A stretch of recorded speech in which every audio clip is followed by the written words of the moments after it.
નમસ્કાર, દૂરદર્શન સમાચારમાં આપનું સ્વાગત છે. સૌપ્રથમ જોઈએ બુલેટિનના મુખ્ય સમાચાર.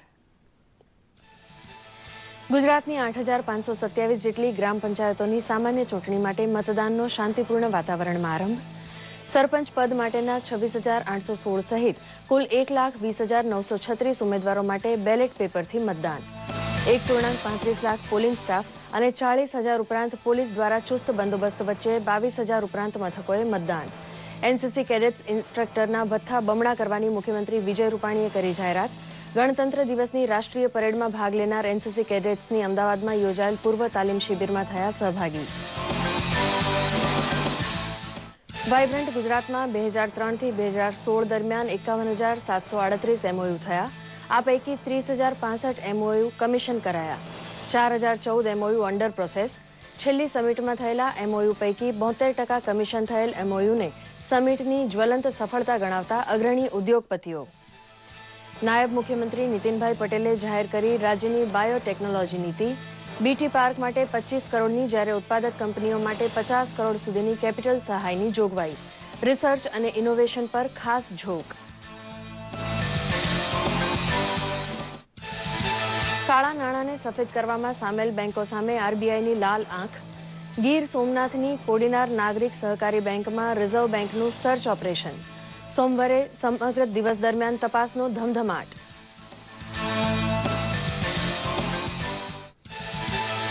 પ્રધાનમંત્રી નરેન્દ્ર મોદી આજે ચારધામના યાત્રાળુઓને આપશે અનોખી ભેટ.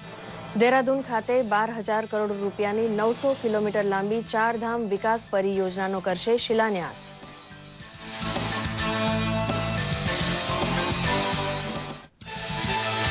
પીએમ મોદી આજે નીતિ આયોગની મહત્વપૂર્ણ બેઠકની કરશે અધ્યક્ષતા. પ્રવર્તમાન અર્થવ્યવસ્થા ઉપરાંત વિમુદ્રીકરણ બાદની સ્થિતિ પર વિશેષ ચર્ચાનો છે એજન્ડા. સમાચાર વિગતવાર.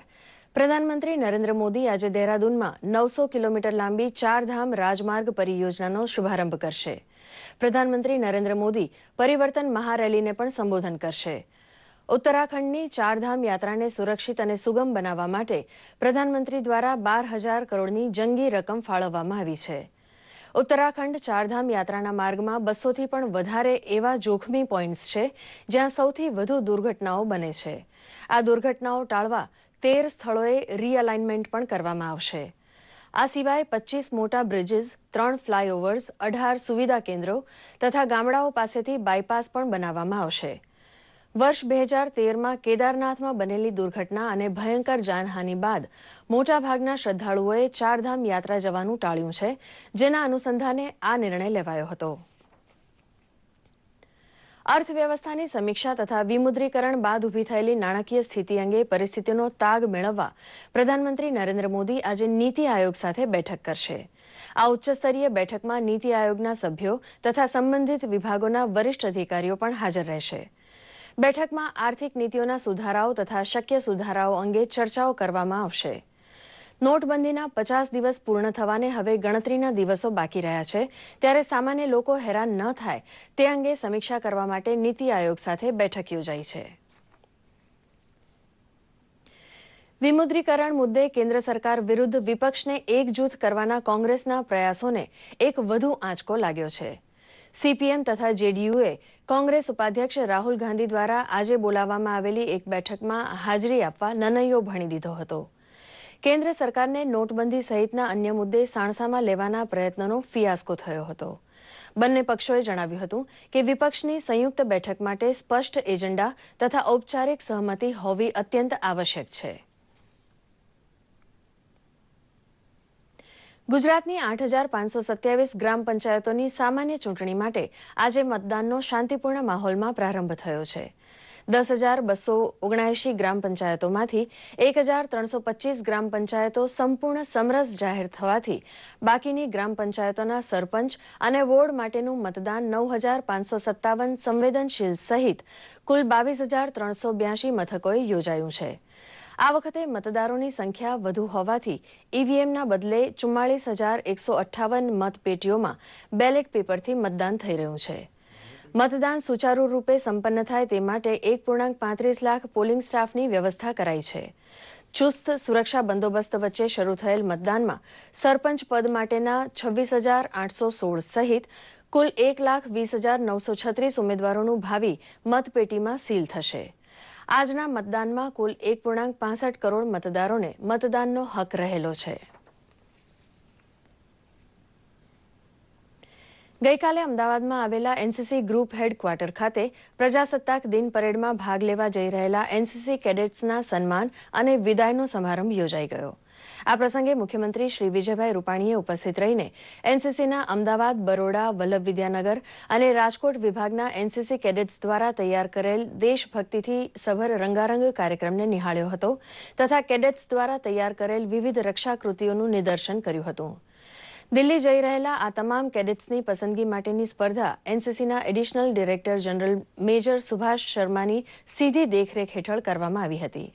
આ પ્રસંગે મુખ્યમંત્રી શ્રી વિજયભાઈ રૂપાણીએ પોતાના વક્તવ્યમાં જણાવ્યું હતું કે રાજ્ય સરકાર તરફથી નવા વર્ષની ભેટ તરીકે એનસીસીમાં ખાલી પડેલી જગ્યાઓ ભરવાના હુકમો થઈ ગયા છે તથા કેડેટ્સની સ્કોલરશીપથી માંડીને એનસીસી કર્મચારીઓના ભથ્થાને લગભગ ડબલ કરી વાર્ષિક ₹65 લાખનો વધારો કરાયો છે. પ્રજાસત્તાક દિન પરેડમાં ભાગ લેવા જતા કેડેટ્સની સ્કોલરશીપ 5,000 સુધી વધારી આપવામાં આવી છે.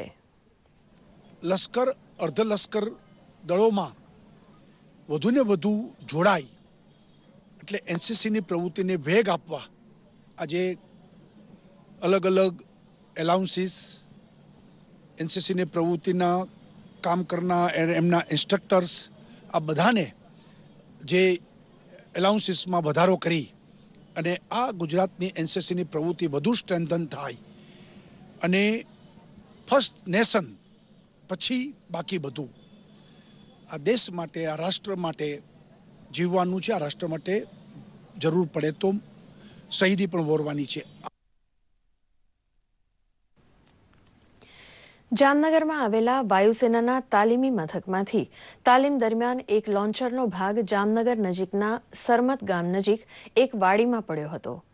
આ બનાવની જાણ થતાં સ્થાનિક પોલીસ તથા વાયુસેનાના અધિકારીઓ ઘટના સ્થળે દોડી આવ્યા હતા અને રોકેટ લોન્ચરનું પડખું જ્યાં પડ્યું હતું એ સ્થળને કોર્ડન કરી દીધું હતું. વાડીના માલિક લક્ષ્મણભાઈ ભરવાડના ઘરના થોડા જ અંતરે આ ઘટના બની હતી. જોકે કોઈ જાનહાનિ થઈ નથી. રાજ્ય સરકાર દ્વારા મહત્વની જાહેરાત કરાઈ છે. રાજ્યમાં શ્રેષ્ઠ ગુણવત્તાવાળા બાયોટેકનોલોજી ઉત્પાદનો વાજબી ભાવે ઝડપથી ઉપલબ્ધ થાય તે ઉદ્દેશથી બાયોટેકનોલોજી પોલિસી 2016-2021 જાહેર કરાઈ છે. બીટી પાર્ક વિકસાવવા માટે 25 કરોડ સુધીની સહાય અપાશે. બાયોટેકનિકલ કંપનીઓને 50 કરોડ સુધી આકર્ષક કેપિટલ સહાય અપાશે. કોલેબોરેટિવ રિસર્ચ અને ઇનોવેશનને પ્રોત્સાહન અપાશે. આ માટે 25 લાખ સુધીની અલગ જોગવાઈ કરવામાં આવી છે. મેક ઇન ઇન્ડિયા અંતર્ગત સંશોધન અને વિકાસને વેગ મળશે. તપાય અને આ ક્ષેત્ર જે છે એ ઉચ્ચ ટેકનિકલ જાણકારી ધરાવતું ઉચ્ચ પ્રકારનો રિસર્ચ એટલે કે સંશોધનો ધરાવતું ક્ષેત્ર છે. બીએસસી પછી એમએસસીના પોસ્ટ ગ્રેજ્યુએટ્સના અને પછી પીએચડીના અનેક વિદ્યાર્થીઓ એટલે કે લગભગ 8,000 વિદ્યાર્થીઓ ગુજરાતની કોલેજમાં આ વિષયમાં અત્યારે અભ્યાસ કરે છે. તો આવા તમામ વિદ્યાર્થીઓને પણ એમની કારકિર્દીનું ઘડતર કરવાની ઉમદા તક પ્રાપ્ત થાય અને જે મોટા મૂડીરોકાણકારો છે અથવા તો આ ક્ષેત્રના દેશ અને દુનિયામાં જે મોટા ઉત્પાદકો છે એ ગુજરાતમાં વધુને વધુ આકર્ષાય અને બીટી ઇન્ડસ્ટ્રી ગુજરાતમાં વધુ પ્રમાણમાં આવે એ માટે રાજ્ય સરકારે આ યોજના જાહેર કરી છે. વાઇબ્રન્ટ ગુજરાત ગ્લોબલ સમિટ એ ગુજરાત માટે બિઝનેસ કમ્યુનિટીને આકર્ષવાનું અને તેમને રાજ્યમાં રોકાણ કરવા માટેનું અનોખું પ્લેટફોર્મ છે, જેમાં વિશ્વમાંથી રોકાણકારો ગુજરાતમાં રોકાણ કરે છે. સાથે સાથે ગુજરાતના ઉદ્યોગકારો પણ તેમાં જરાય પાછળ નથી. આજે ગુજરાતના ઉદ્યોગકારોએ પત્રકારોને સંબોધતા જણાવ્યું હતું કે લોકોમાં એવી ખોટી માન્યતા છે કે વાઇબ્રન્ટમાં થયેલા એમઓયુ માત્ર કાગળ ઉપર હોય છે, પરંતુ હકીકતમાં ઉદ્યોગકારોએ આંકડાઓ સાથે જણાવ્યું હતું કે ગુજરાતમાં 2003 થી 2016 દરમિયાન 51,738 એમઓયુ થયા, જેમાંથી 30,065 એમઓયુ કમિશન થઈ ગયા છે. 4,014 એમઓયુ અંડર પ્રોસેસ છે. છેલ્લા વાઇબ્રન્ટ સમિટમાં થયેલા એમઓયુમાંથી 72% એમઓયુના પ્રોજેક્ટ કમિશન થઈ ગયા છે, જેને જ્વલંત સફળતા કહી શકાય. પ્રેસ મીટમાં પરિમલ નથવાણી, પંકજ પટેલ ઝાયડસ, પ્રણવ અદાણી, રાજીવ અગ્રવાલ એસઆર, ચિંતન ઠક્કર વેલ્સપાન, જયેશ દેસાઈ ટોરન્ટ વગેરે ઉદ્યોગપતિઓ ઉપસ્થિત રહ્યા હતા. 2.37 lakhs crore is total. In last two vibrant, the Jamnagar is 1 lakh crore investment, which out of that 92,000 crore is already we have done the expenditure and remaining is under work progress. Dahej we have completed 12,000 crore. Hazira 3,232 already done, and in Jio almost we have completed 9,000 crore for Gujarat is concerned. This total our investment against the announcement of our chairman 1 lakh crore, it is crossed 1.25 lakhs crore. Gir સોમનાથની Kodinar નાગરિક સહકારી બેંકમાં આરબીઆઈના અધિકારીઓએ દરોડા પાડ્યા હતા. નોટબંધીના નિર્ણય બાદ મોટા પ્રમાણમાં બેંકોના અધિકારીઓ કાળા નાણાંને ધોળા કરી આપવામાં સંડોવાયા હોવાની વ્યાપક ફરિયાદો ઉઠી હતી. ગીર સોમનાથના કોડીનારમાં નાગરિક સહકારી બેંકમાં આરબીઆઈના અધિકારીને આવી જ એક ફરિયાદ મળતા વહેલી સવારથી જ સર્ચ ઓપરેશન હાથ ધરાયું હતું. ઉલ્લેખનીય છે કે છેલ્લા ઘણા દિવસથી શહેરમાં વાતો વહેતી થઈ હતી કે બેંકના કેટલાક અધિકારીઓ દ્વારા કાળા નાણાં સફેદ કરવાની કામગીરી ચાલી રહી છે. આ ફરિયાદના પગલે દરોડા પાડવામાં આવ્યા હતા. બીજી કોઈ માહિતી વિશે તો સાહેબોને ખ્યાલ ચેકિંગ કરતા હતા. સવારના હતા આજે જ આવ્યા? આજે સવાર. કેટલા લોકો હતા? 2 લોકો હતા. અમદાવાદ થી આવ્યા હતા? દિલ્હીથી? દિલ્હીથી. કે વાતચીત થઈ હતી કે શું કામ ચેકિંગમાં આવ્યા છે? એવી કઈ માહિતી તો અમારી પાસે ન હોય. આમાં કઈ ગોટાળો હોય એવું કઈ એને લાગ્યું એવું કઈ વાતો થઈ હતી? કઈ નહીં.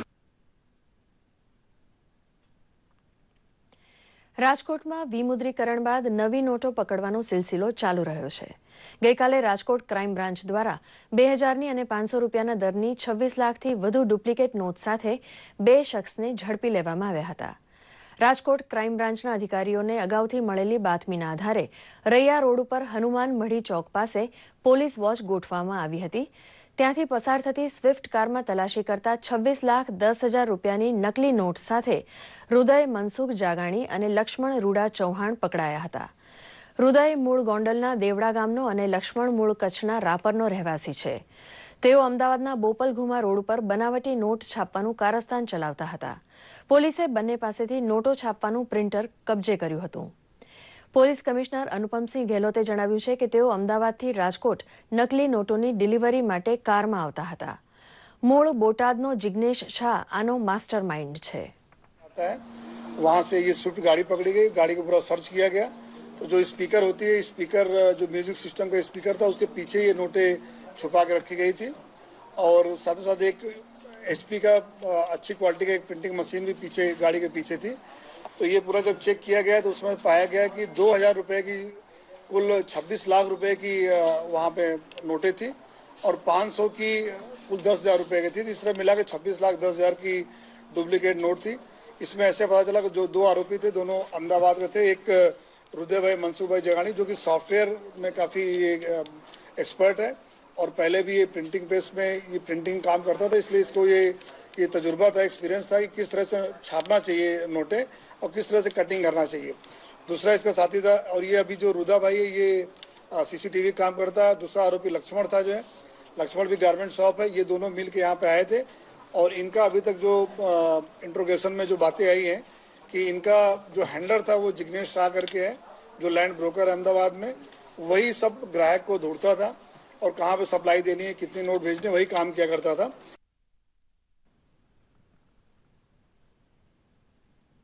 આ સાથે સવારનું સમાચાર બુલેટિન સમાપ્ત થયું. નમસ્કાર.